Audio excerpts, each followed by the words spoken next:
Improve your English in Urdu. You can का मतलब है आप कर सकते हैं. Like that का मतलब है उसकी तरह. After all means सबके बाद. Wait out, इंतज़ार करो. Just listen, सिर्फ सुनो. Only for you, सिर्फ आपके लिए. इसे पकड़ो.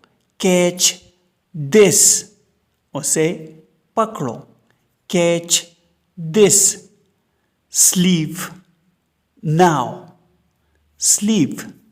now, अब सो जाओ.